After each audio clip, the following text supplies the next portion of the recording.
Senhoras e senhores, senhoritos, senhoritas, muito bom dia, boa tarde, boa noite, boa madrugada.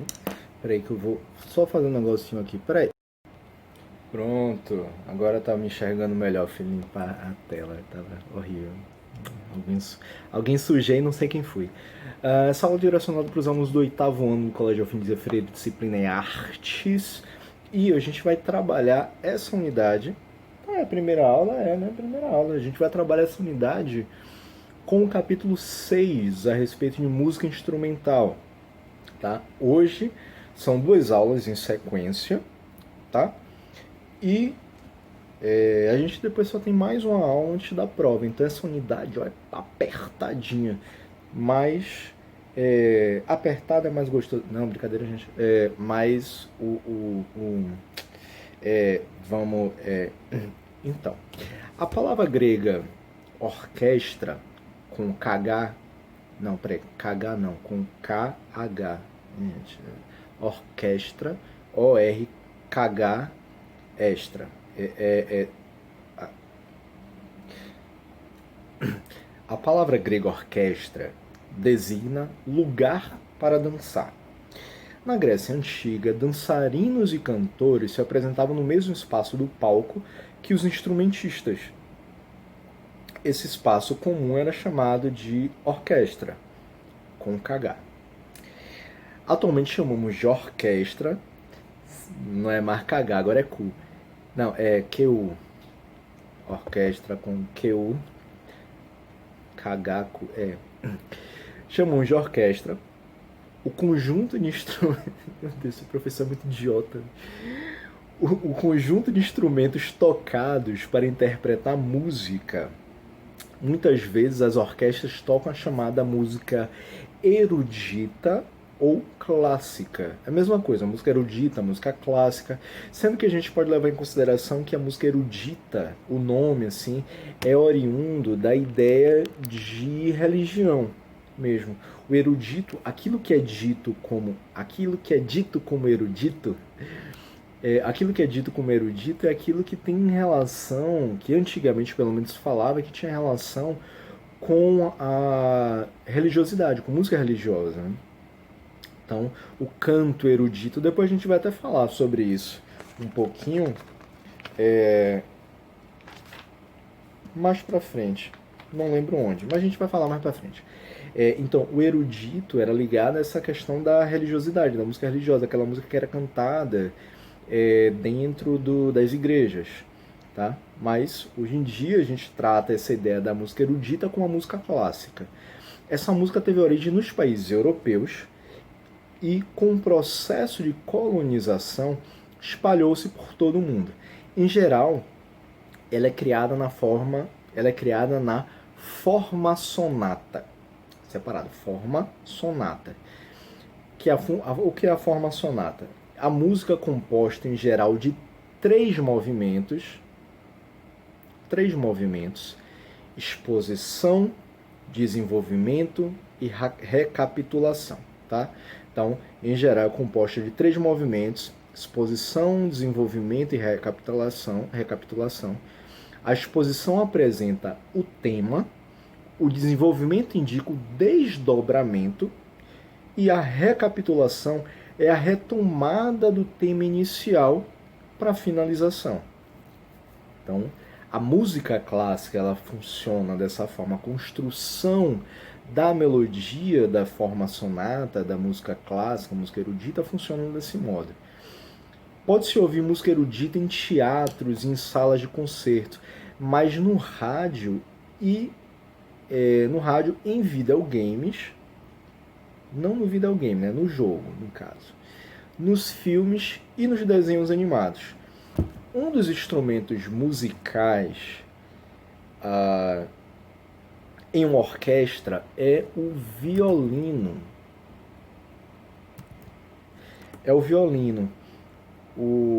Juntamente com a viola, o violoncelo e o contrabaixo pertencem à família das cordas.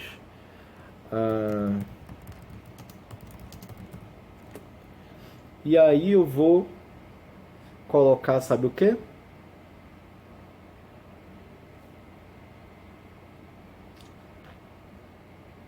Música. Vai. Oi, vai. Música, maestro. Vocês podem procurar no YouTube, aí, Turma do Pica-Pau, abertura de Guilherme Tell, 1947. Eu vou disponibilizar na descrição para vocês os vídeos que eu for falando aqui das músicas, né? Então, tipo, para vocês verem que essa ideia das orquestras, elas acabam entrando também em desenhos, em filmes, em videogames, no rádio e tal. E aqui, depois vocês vão dar uma olhada, que eu não posso colocar a imagem aqui exatamente. Eu não tenho como inverter essa imagem, não sei como é que faz isso. Mas é o Leôncio, né? Aquele inimigo do Pica-Pau, ele tocando. Então, vocês dêem uma olhada, vão dar uma olhada e tal. Parece eu tocando, um leão roncando.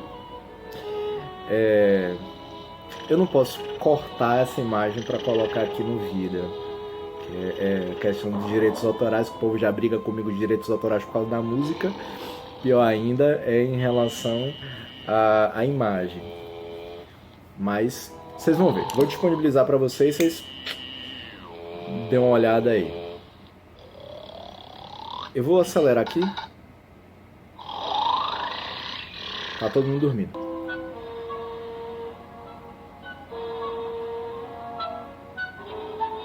Mas só para vocês terem ideia de como é que funciona essa ideia deles colocarem os concertos, né? As orquestras.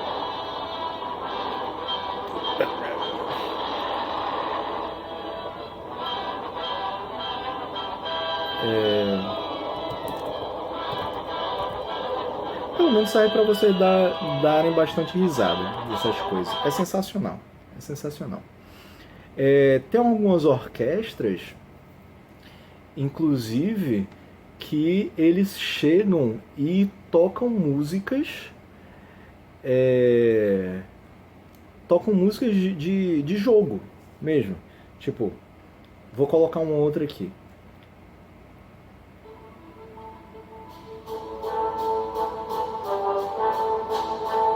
Talvez vocês não lembrem do jogo Street Fighter.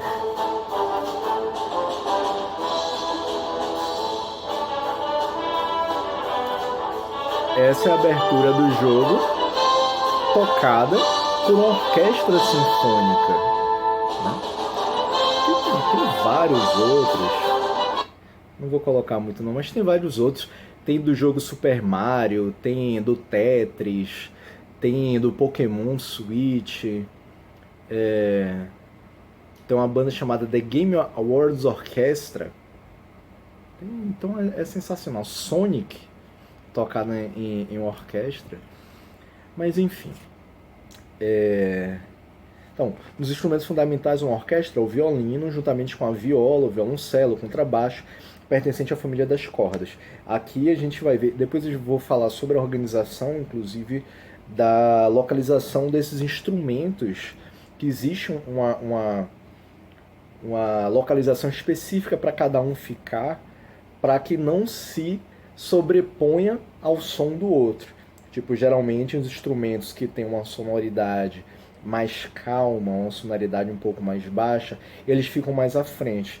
Diferente, por exemplo, dos sons de percussão, são os tambores. Aqui não tem bateria, né? Mas tambor, bumbo, depende do tipo de orquestra, depende do tipo de música que essa orquestra vai tocar especificamente naquela apresentação, mas esses instrumentos de percussão eles sempre vão ficar ao fundo, porque geralmente é o que tem o som mais agudo, né? Então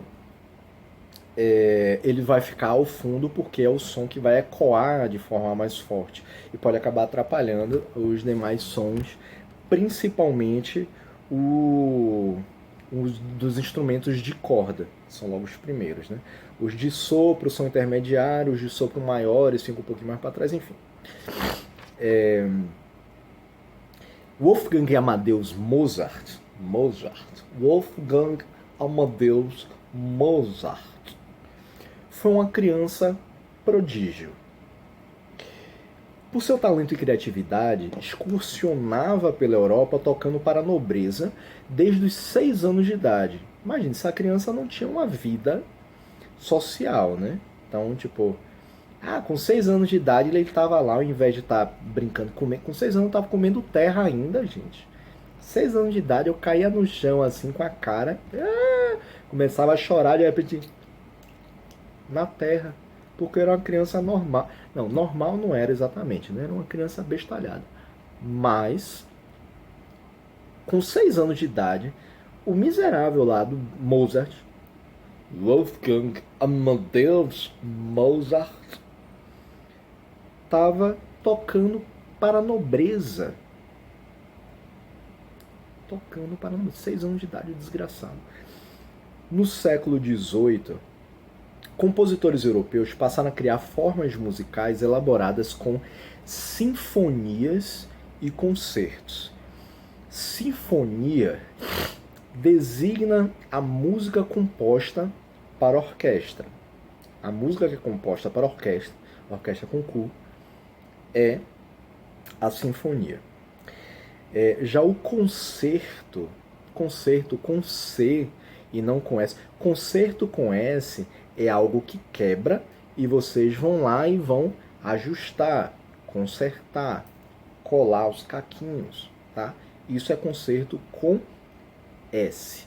Concerto com C é o concerto musical. É uma composição para orquestra. Um concerto com C é uma composição, é uma construção musical para uma orquestra que contém um solo. Ah, professor, que tipo de solo? É solo massapê? É solo de barro? É um solo de pedra?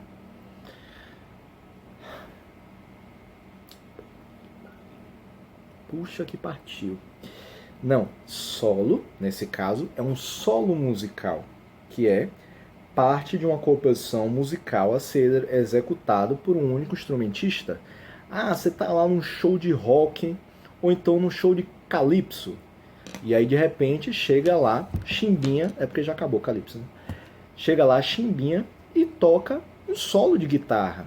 Tipo, os demais instrumentos param de tocar, ou então diminuem o som, né, que sai ali da caixa de som. Eles têm essa condição através das conexões, né, diminuem a sonoridade, diminui o timbre, ó, de novo, diminui o timbre, o som desses instrumentos e deixa somente a guitarra mais alta lá para que ela possa ser ouvida pela galera, né?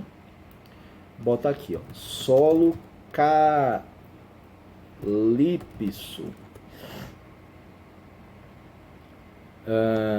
Pronto.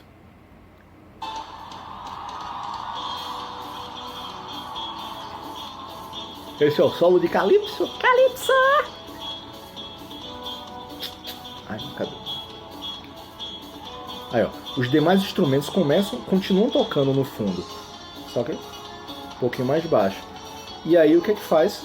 O guitarrista tá lá tocando o solo dele, vai pra frente do palco, não tem cantores, tipo a cantora Joelma, no caso aqui, fica em silêncio, e ele se torna o astro principal naquele momento. No meio do palco tá lá tocando.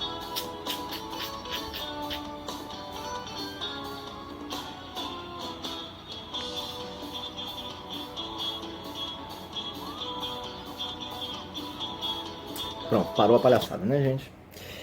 Então, claro, isso daí, pô, a gente tá falando de concerto aqui, concerto musical, música clássica, música erudita, e de repente o professor vai trazer calypso, banda calypso, lambada complicada, é o nome da música. Sim, porque o solo ele é válido para qualquer tipo de gênero musical. De boas, ok? Então, foi também nessa época que a estrutura do piano aperfeiçoou-se e esse instrumento prevaleceu sobre outros instrumentos. Peraí que eu me perdi. Sobre outros instrumentos semelhantes, como o cravo. Nas composições intensificou-se o uso da dinâmica, ou seja, a variação das intensidades sonoras dos instrumentos em uma frase musical. Essa ideia de frase musical é um determinado momento da música, né? Em um determinado momento da música, até para permitir que haja o solo, o momento do solo, eles variam essas intensidades sonoras, variam esses timbres, diminuindo alguns e permitindo que um determinado instrumento ele tenha a sua fase solo, ele tenha essa intensidade sonora intensificada, tipo, mostrada, deixada em primeiro plano, né? Mozart compôs 27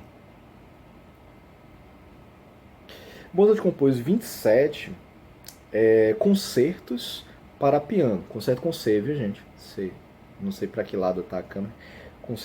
27 concertos para piano, 8 para violino, 4 para trompa. Trompa, não é tromba de elefante, não. Trompa é um instrumento musical. E vários para outros instrumentos, como flauta, clarineta, harpa. Também compôs mais de 20 óperas. Ópera que é obra artística que reúne teatro e música em um mesmo espetáculo. Sensacional. Ópera. Eu vou colocar disponível também alguma ópera assim que eu acho interessante para vocês darem uma olhada assim.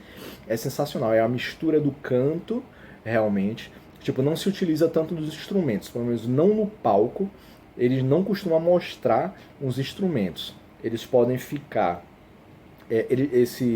essas músicas, esses instrumentos, eles podem ser ou na parte da orquestra, na parte mais baixa do teatro, que fica do palco, né, que fica de frente para o palco, mas uma parte um pouco mais baixa, ou então pode ser um som mecânico, somente instrumental, e a cantora lírica, o cantor lírico, as pessoas que estão ali fazendo parte da movimentação da ópera, do canto, né?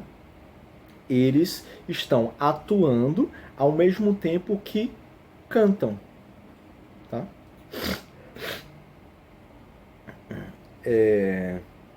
Isso me lembrou, é porque vocês também, não é da época de vocês, mas provavelmente da época dos pais de vocês, tinha um programa que era muito bom chamado Castelo Rá-Tim-Bum. Talvez alguns de vocês já tenham assistido algum episódio, alguma coisa assim. E eles tinham dentro desse programa tinha um trechinho que eles falavam assim, passarinho, que som é esse, né?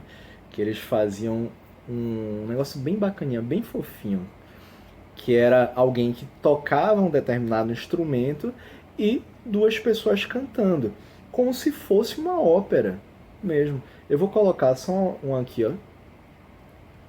Por exemplo, do contrabaixo. Vou disponibilizar também esse vídeo lá, viu?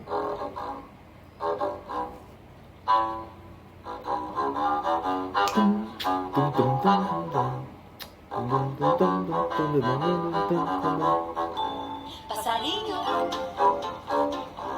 que som é esse? Passarinho. Olha que interessante.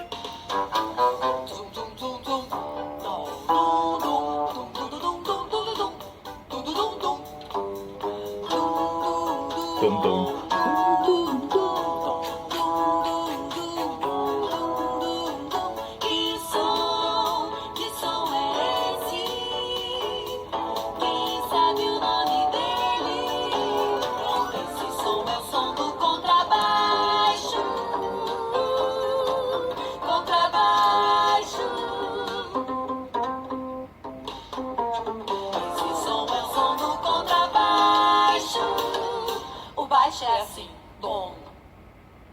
Interessante. Interessante. E aí tem diversos outros sons. Por exemplo, vou botar aqui, ó, do violino. Aí, tipo, a música sempre cantada é a mesma, tá? Mas eles mudam só um instrumento. E a musiquinha.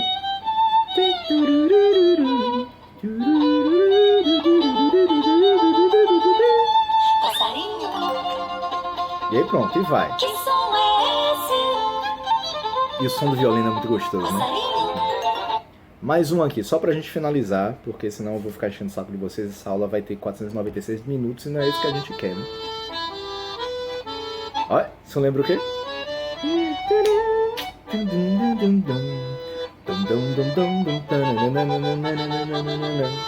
passarinho, que som é esse? Eu tô suando, tá um calor tão desgramado aqui. Passarinho. Enfim, vou parar por aqui. Mas era uma forma muito interessante pra gente, marcou minha infância, né, isso aqui. Era uma forma muito interessante da gente, enquanto criança, conhecer diversos instrumentos musicais, conhecer diversas formas de se tocar, se encantar por diversos instrumentos dos mais variados tipos. E é algo sensacional, é algo que marca a infância e ao mesmo tempo que é algo lúdico, né? Que é algo que você se diverte ao assistir, ao ver as cores, ao ver a movimentação, o canto, ensina. Então é um ensino lúdico. É uma forma de chamar atenção por uma brincadeira, mas ao mesmo tempo ensinando qual é o instrumento, que tipo de som é esse, você consegue identificar esse som, de qual modo, tal. Então, pô, pra mim foi sensacional. Então, eu vou deixar disponível também aí para vocês apreciarem esse som e tal.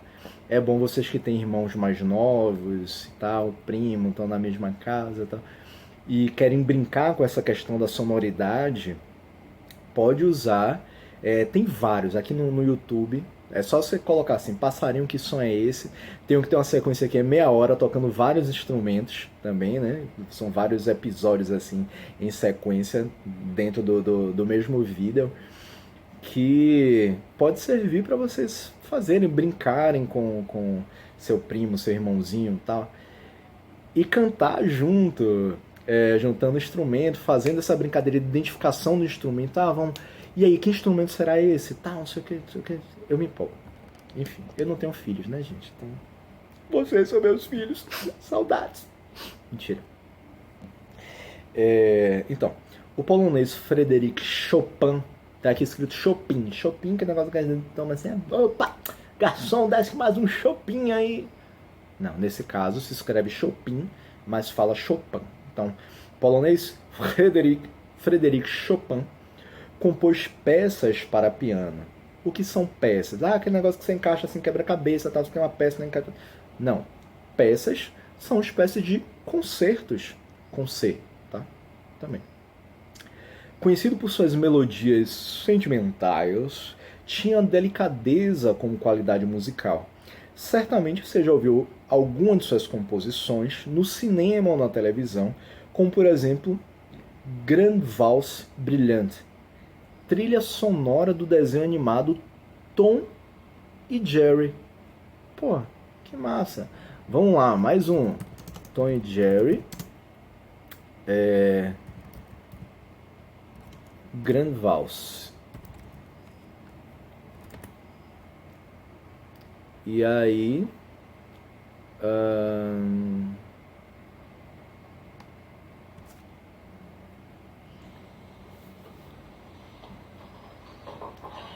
deixa eu ver aqui.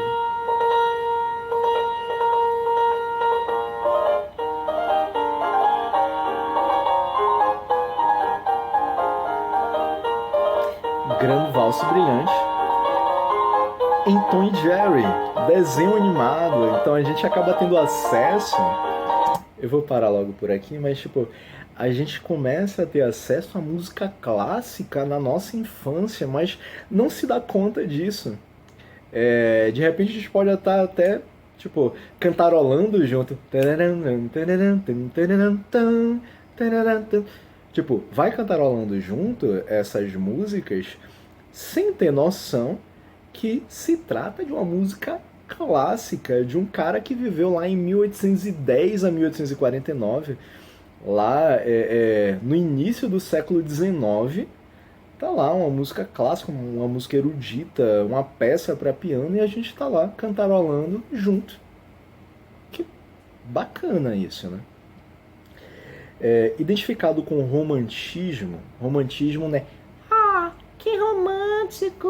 Luara Cristal e o bombeiro. Não. Romantismo, nesse caso, é um movimento artístico que ocorreu no final do século XVIII e início do século XIX. Os artistas românticos. Ah, bombeiro! Os artistas românticos exaltavam a subjetividade, isto é, aquilo que é de mais pessoal em cada um de nós. Interessavam-se pela cultura popular e por lugares exóticos.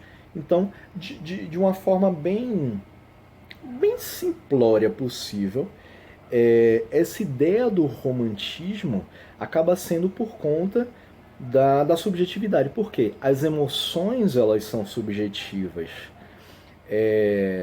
Quando a gente fala do período romântico, do movimento romântico, a gente trata justamente dessa exaltação das emoções que são extremamente subjetivos. Muitas vezes são subliminares. Não é tão fácil da gente conseguir perceber assim. Só que essa subjetividade acabava sendo, eles acabavam tentando passar essa ideia do sentimento através da música, através da palavra, da poesia, através da pintura, toda essa subjetividade das emoções dentro das diversas esferas artísticas, né? Diversos campos artísticos. Então, assim, Chopin usou como matéria-prima musical danças folclóricas do seu país, como a mazurca. Lembra que a gente já falou sobre a mazurca? Mazurca, polca, para a criação do chorinho aqui no Brasil. Mazurca, polca e valsa, que acabaram vindo da Europa e influenciaram junto com o jongo, né, se eu não me engano, não, com o lundu, juntamente com o lundu, influenciaram no surgimento do chorinho aqui no Brasil, né?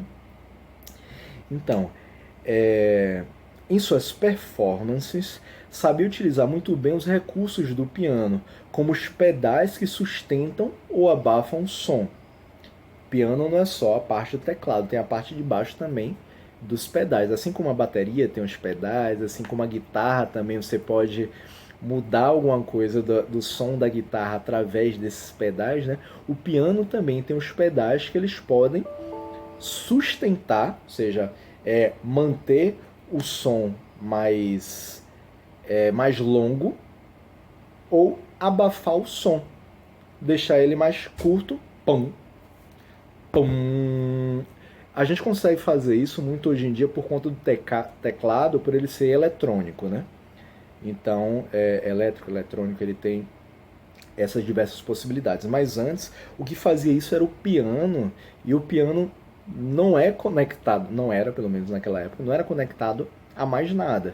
Era só aquele instrumento com as diversas cordas e pedaços de madeira por dentro, né, da tábua, que por conta do seu tamanho, sua extensão, dava o som de eco dentro dele. Tanto que ele poderia ser com a base fechada ou aberta. Isso fazia com que o som também tivesse uma diferença, né, entre as teclas. Você só não podia ficar abrindo e fechando toda hora, né? Então, você queria um determinado tipo de música, aí já deixava aberto para ele poder tocar de determinado modo. Mas você tinha uns pedais também que auxiliavam isso, tanto com o tampo fechado ou aberto, auxiliavam para deixar uma nota mais longa, pum, ou abafá-la, pum, tum, tum, tum, tum, tum. Era tipo, pronto, tem uma música que é clássica, tum, tum, tum, tum, tum, tum, tum, tum. Tipo, isso poderia ser feito através ou somente da pressão do teclado, você tocar nele, né? E aí segurar, ou através dos pedais. Tom, tom, tom, tom. Você fazia isso, mas acompanhando também dos pedais. Tom, tom, tom, tom. A pausa era outra de suas armas muito empregadas, acentuando a expectativa do ouvinte e criando suspense. Tum. Tum, tum, tum, tum. Ah, professor idiota. Enfim. Cara. Não, pronto. Eu vou finalizar essa aula por hoje, essa primeira parte da aula por hoje, e eu vou continuar depois falando sobre o Heitor Villa-Lobos, o Gustavo Dudamel e até a gente finalizar com um Pitágoras e harmonia. E aí o restante é só na próxima aula. Beleza, galera? Valeu, falou! Até daqui a pouco.